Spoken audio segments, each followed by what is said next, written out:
ನಾನು ಗೀತಾ, 3 ಅಣ್ಣಂದಿರ ಒಬ್ಬಳೆ ಮುದ್ದಿನ ತಂಗಿ. ನನ್ನೆಲ್ಲ ಅಣ್ಣಂದಿರ ಜೀವನ ಸುಗಮವಾಗಿ ಸಾಗುತ್ತಿದೆ.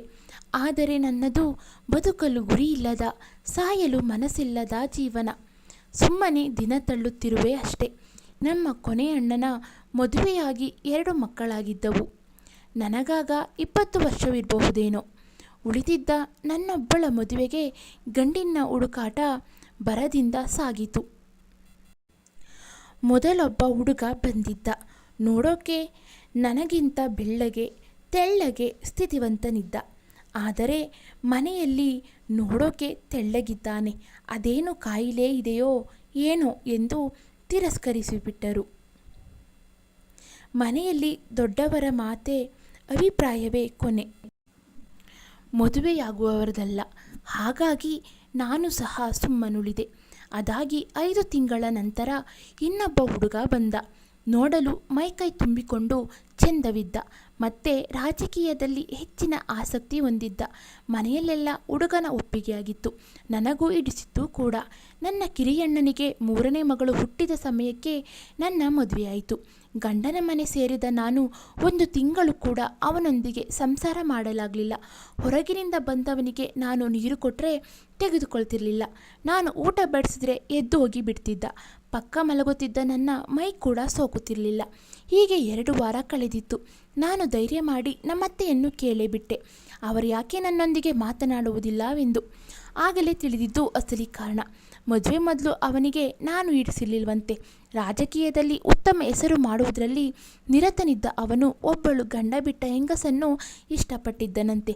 ವಿಷಯ ತಿಳಿದ ನಮ್ಮತ್ತೆ ಕರೆತಂದು ಹೆದರಿಸಿ ಬೆದರಿಸಿ ಮದುವೆ ಮಾಡಿದ್ರಂತೆ. ಬೆದರಿಕೆ ಅಂತಂದರೆ ನಾನು ಸತ್ತೋಗ್ತೀನಿ ಅಂತೆಲ್ಲ ಅಲ್ಲ. ಅತ್ತೆ ಹೇಳಿದ್ದು ಇಷ್ಟೇ, ನೀನೇನಾದರೂ ನಾನು ಹೇಳಿದ ಹುಡುಗಿಯೊಂದಿಗೆ ಮದುವೆಯಾಗಲಿಲ್ಲವೆಂದರೆ ನಿನ್ನಪ್ಪನಿಲ್ಲದ ಈ ಆಸ್ತಿ ಪೂರಾ ಅನಾಥಾಶ್ರಮಕ್ಕೆ ಬರೆದು ನಿನ್ನ ಗಂಡ ಬಿಟ್ಟವಳನ್ನು ಇಟ್ಟುಕೊಂಡಿರುವ ವಿಷಯ ಊರೆಲ್ಲ. ಹಾಗಾಗಿ ಆಸ್ತಿ ಮೇಲಿನ ಆಸೆಗೋ ಮರ್ಯಾದೆಗೋ ನನ್ನ ಕುತ್ತಿಗೆಗೆ ತಾಳಿ ಬಿಗಿದಿದ್ದನವ. ತಿಂಗಳೊಳಗೆ ಈ ವಿಷಯ ಪಾದರಸದಂತೆ ಹಬ್ಬಿ ನನ್ನ ತವರಿನ ಕಿವಿಗೂ ಬಿತ್ತು. ನನ್ನ ತಂದೆ ಹಾಗೂ ಅಣ್ಣಂದಿರು ಗಂಡನ ಮನೆಯವರೊಂದಿಗೆ ಜಗಳ ಮಾಡಿದ್ದರು. ಗಂಡನ ಊರಿನ ಹಿರಿಯರ ಸಮ್ಮುಖದಲ್ಲಿ ನಮ್ಮ ಸಂಸಾರದ ವಿಷಯ ಚರ್ಚೆಗೆ ನಿಂತಿತು.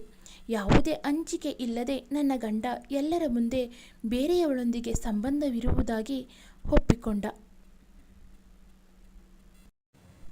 ನನಗವಳು ಇಷ್ಟವಿಲ್ಲ, ನಾನು ಇಷ್ಟವಾದವಳ ಜೊತೆ ಬಾಳುವೆ ಎಂದು ಗಟ್ಟಿ ನಿರ್ಧಾರ ಮಾಡಿದ್ದ. ಎಲ್ಲೋ ಒಂದು ಕಡೆ ಎಲ್ಲವೂ ಸರಿ ಹೋಗಬಹುದೆಂದು ಆಸೆ ಇಟ್ಟುಕೊಂಡಿದ್ದ ನನಗೆ ಅವನ ಮಾತು ಕೇಳಿ ಎದೆ ಹೊಡೆದಂತಾಯಿತು. ಆ ಹೆಂಗಸಿನ ಬಳಿ ಹೋಗಿ ಮದುವೆಯಾಗಿರುವ ನನ್ನ ಗಂಡನನ್ನು ಬಿಟ್ಟು ಬಿಡೆಂದು ಅಂಗಲಾಚಿ ಬೇಡಿಕೊಂಡೆ. ನಿನ್ನಂತಹ ಕುರೂಪಿ ಹೆಣ್ಣನ್ನು ಅವನು ಇಷ್ಟಪಡುವನೆಂದು ಹೇಗೆಂದುಕೊಂಡೆ ನೀನು? ಅವನಿಗೆ ಮದುವೆಯಾಗಿರಬಹುದು, ಆದರೆ ನಮ್ಮದು ಮದುವೆಗೂ ಮೀರಿದ ಸಂಬಂಧ. ನೀನು ತೊಲಗಿದ್ದರೆ ನಾನು ಅವನೊಂದಿಗೆ ಮದುವೆಯಾಗಿ ನೆಮ್ಮದಿಯಾಗಿರ್ತೀನಿ ಎಂದು ಅಹಂಕಾರದ ಮಾತನಾಡಿಬಿಟ್ಲು. ಹೌದು, ನಾನು ಹೇಳಿಕೊಳ್ಳುವಂತಹ ಸುಂದರಿಯಲ್ಲ. ಕೋಲು ಮುಖ, ಸಣಕಲು ದೇಹ, ಕೊಂಚ ಕಪ್ಪು ಮೈ ಬಣ್ಣ ನನ್ನದು. ಆದರೆ ನನ್ನ ಗಂಡ ಇಷ್ಟಪಟ್ಟಿರುವ ಆ ಹೆಂಗಸು ಬಹಳ ಸುಂದರವಾಗಿದ್ದಳು. ಸಂಸಾರ ಉಳಿಸಿಕೊಳ್ಳಲು ನಾ ಮಾಡಿದ ಯಾವುದೇ ಪ್ರಯತ್ನಗಳು ಫಲ ಕೊಡಲಿಲ್ಲ. ಕೊನೆಗೂ ಸೋತು ತವರು ಮನೆ ಸೇರಿದೆ. ನಂತರ ನನ್ನ ಜೀವನ ಸರಿಪಡಿಸಲು ಹಲವು ಪ್ರಯತ್ನಗಳು ನಡೆದವು. ಆದರೆ ನನ್ನ ಗಂಡ ಯಾವುದಕ್ಕೂ ತಲೆಕೆಡಿಸಿಕೊಳ್ಳದೆ ಆ ಹೆಂಗಸನ್ನೇ ಮದುವೆಯಾದ. ಅವನ ಮದುವೆ ಸುದ್ದಿ ತಿಳಿದ ನಮ್ಮ ಮನೆಯವರು ಆಘಾತಕ್ಕೊಳಗಾದರು. ನನ್ನ ತಾಯಿ ತಂತು ಇದ್ದೊಬ್ಬ ಮಗಳ ಜೀವನ ಹೀಗಾಯ್ತಲ್ಲ ಎಂದು ಸುಮಾರು 2 ತಿಂಗಳವರೆಗೆ ಹಾಸಿಗೆ ಹಿಡಿದು ಬಿಟ್ಟಿದ್ರು. ಈ ಮಧ್ಯೆ ನನ್ನ ಮರುವಿವಾಹ ಪ್ರಯತ್ನಗಳು ನಡೆದವು. ನನ್ನ ಕಿರಿಯಣ್ಣನ ಹೆಂಡತಿಗೆ ನಾನೆಂದರೆ ಸ್ವಲ್ಪ ಪ್ರೀತಿ ಜಾಸ್ತಿ. ಅವನ ಮದುವೆಯಾಗಿ ಆರಾಮಾಗಿರುವ ನೀನು ಸಹ ಇನ್ನೊಂದು ಮದುವೆಯಾಗು. ಹೀಗೆ ಉಳಿದರೆ ಮುಂದೆ ಜೀವನ ಬಹಳ ಕಷ್ಟವಾಗುತ್ತದೆ ಎಂದರು. ಅಂದು ಕಾಯಿಲೆ ಇರಬಹುದೆಂದು ತಿರಸ್ಕರಿಸಿದ ಹುಡುಗ ಪುನಃ ನನ್ನ ಮದುವೆಯಾಗುವುದಾಗಿ ಕೇಳಿ ಬಂದಿದ್ದ. ಆದರೆ ನನಗೆ ಮದುವೆ ಮೇಲೆ ಜಿಗುಪ್ಸೆ ಬಂದಿತ್ತು. ನಾನೊಮ್ಮೆ ತಾಳಿಗೆ ಕೊರಳೊಡ್ಡಿರುವೆ, ಮತ್ತೆ ಬೇರೆಯವನ ಕೈಯಿಂದ ತಾಳಿ ಕಟ್ಟಿಸಿಕೊಳ್ಳಲಾರೆ. ಹಾಗೇನಾದರೂ ನಡೆದರೆ ನಾನು ಕೆರೆನೋ ಬಾವಿನೋ ನೋಡಿಕೊಳ್ಳುವೆ ಎಂದು ಮೊದಲ ಬಾರಿ ಮನೆಯಲ್ಲಿ ಸಿಡಿದೆದ್ದಿದ್ದೆ. ನನ್ನ ಅಂತಿಮ ನಿರ್ಧಾರಕ್ಕೆ ಎಲ್ಲರೂ ಸುಮ್ಮನಾದರು. ದಿನ ಕಳೆದಂತೆ ನಾನು ತವರು ಮನೆಗಾಗಿ ನನ್ನ ಜೀವನ ಮುಡಿಪಿಟ್ಟೆ. ಬಿದ್ದು ಕಾಲು ಮುರಿದುಕೊಂಡಿದ್ದ ನನ್ನ ತಂದೆಯನ್ನು ಹಾಗೂ ಕಣ್ಣು ಕಾಣದ ತಾಯಿಯನ್ನು ಮಕ್ಕಳಂತೆ ನೋಡಿಕೊಳ್ಳತೊಡಗಿದೆ. ಕೆಲಸಕ್ಕೆಂದು ಬೇರೆ ಬೇರೆ ಊರಿಗೆ ಹೋಗುತ್ತಿದ್ದ ನನ್ನ ಅಣ್ಣಂದಿರು ಮಕ್ಕಳನ್ನು ಕರೆದೊಯ್ಯಲಾಗುವುದಿಲ್ಲವೆಂದು ನನ್ನ ಬಳಿ ಬಿಟ್ಟು ಹೋಗ್ತಿದ್ರು. ಆ ಮಕ್ಕಳ ಆರೈಕೆಯಲ್ಲಿ ನನ್ನೆಲ್ಲ ಯೌವನ ಮುಗಿದಿತ್ತು. ಅವರ ಮಕ್ಕಳನ್ನು ಅತಿಯಾದ ಪ್ರೀತಿಯಿಂದ ಸಾಕುತ್ತಿದ್ದ ನನಗೆ ಪುನಃ ಅಣ್ಣಂದಿರು ಬಂದು ಕರೆದೊಯ್ಯುವಾಗ ಬಹಳ ಬೇಸರವಾಗ್ತಿತ್ತು. ಮಕ್ಕಳನ್ನು ಕಳುಹಿಸಿ ಬಂದಮೇಲೆ ಅದೆಷ್ಟೋ ದಿನ ರಾತ್ರಿ ಎಲ್ಲ ಕುಳಿತು ಅತ್ತಿರುವ ಸಂಗತಿಗಳು ಇವೆ.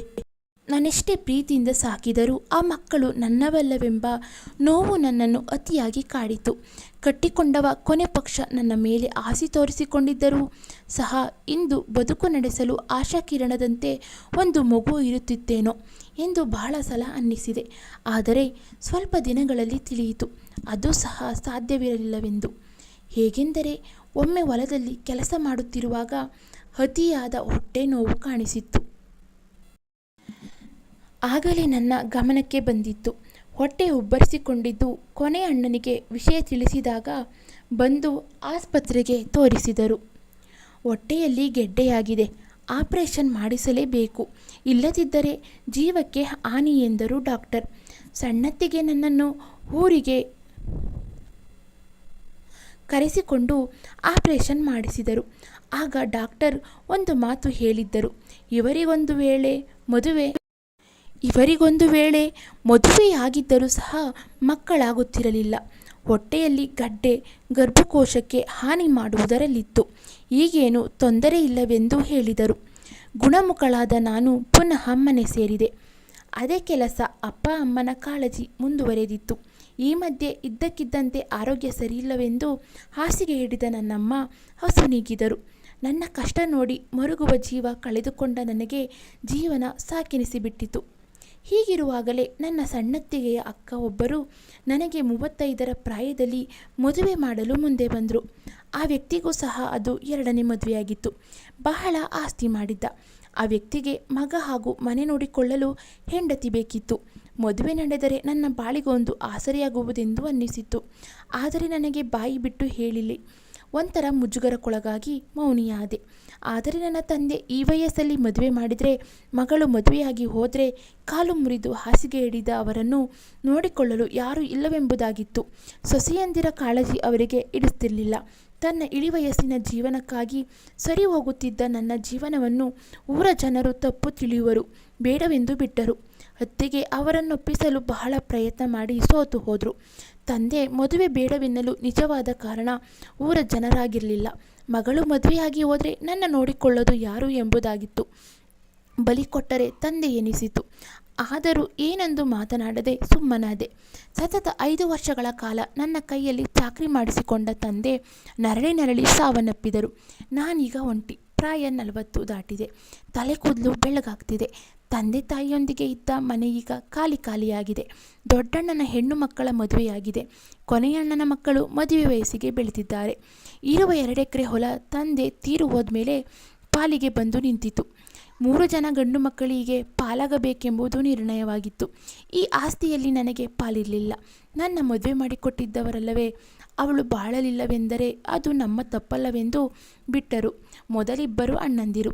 ಆದರೆ ಯಾವಾಗಲೂ ನನ್ನ ಕಾಳಜಿ ಮಾಡುತ್ತಿದ್ದ ಕಿರಿಯಣ್ಣ ನನಗೆ ಪಾಲು ಬೇಡ, ನನ್ನ ಪಾಲನ್ನು ಸಾವಿತ್ರಿಗೆ ಕೊಡಿ ಎಂದರು. ಅದರಂತೆ 1/2 ಎಕರೆ ಜಾಗ ನನ್ನ ಪಾಲಿಗೆ ಬಂತು. ಈ ಭೂಮಿಯಲ್ಲಿ ಕೆಲಸ ಮಾಡುತ್ತಾ ಒಂದು ಮಗು ದತ್ತು ಪಡೆಯುವ ಎಂದುಕೊಂಡೆ. ವಿಷಯ ಅತ್ತಿಗೆಗೆ ತಿಳಿಸಿದಾಗ ಅವರೆಂದರು, ನಿನ್ನ ಹೊಟ್ಟೆ ಉಬ್ಬರಿಸಿಕೊಂಡಿತ್ತಲ್ವಾ, ಆಗೆಲ್ಲ ಜನರು ಕದ್ದು ಬಸರಿಯಾಗಿದ್ದಾಳೆ ಅಂತಿದ್ರಂತೆ. ನೀನೀಗ ಮಗು ದತ್ತು ಪಡೆದರೆ ಏನನ್ನುತ್ತಾರೋ ಏನೋ, ಒಮ್ಮೆ ಯೋಚಿಸು ಎಂದು ಬಿಟ್ಟರು. ಅಲ್ಲಿಗೆ ಒಂಟಿ ಬಾಳು ಶಾಶ್ವತವಾಯಿತು ನನಗೆ. ಕೆಲಸ ಮಾಡಿ ತಿನ್ನುವುದು, ಬೆಳಕರಿಸಿ ಮತ್ತೆ ಕೆಲಸಕ್ಕೋಗುವುದು, ಇದೇ ನಿತ್ಯದ ಕಾಯಕ. ತಿಂದೆಯಾ, ಹೇಗಿದೆಯಾ ಕೇಳುವವರಿಲ್ಲ, ಕಷ್ಟ ಸುಖ ಹಂಚಿಕೊಳ್ಳುವವರಿಲ್ಲ. ಒಮ್ಮೊಮ್ಮೆ ಸುಮ್ಮನೆ ಕುಳಿತಾಗ ಅನ್ನಿಸ್ತದೆ, ನನಗ್ಯಾಕೆ ಬೇಕು ಈ ಜೀವನ, ಬೇಡನೆಗೆ ಈ ಜೀವನ, ಯಾರಿಗಾಗಿ ಬದುಕಲಿ ನಾನು. ಆಸೆಗಳಿಲ್ಲ, ಆಕಾಂಕ್ಷೆಗಳಿಲ್ಲ.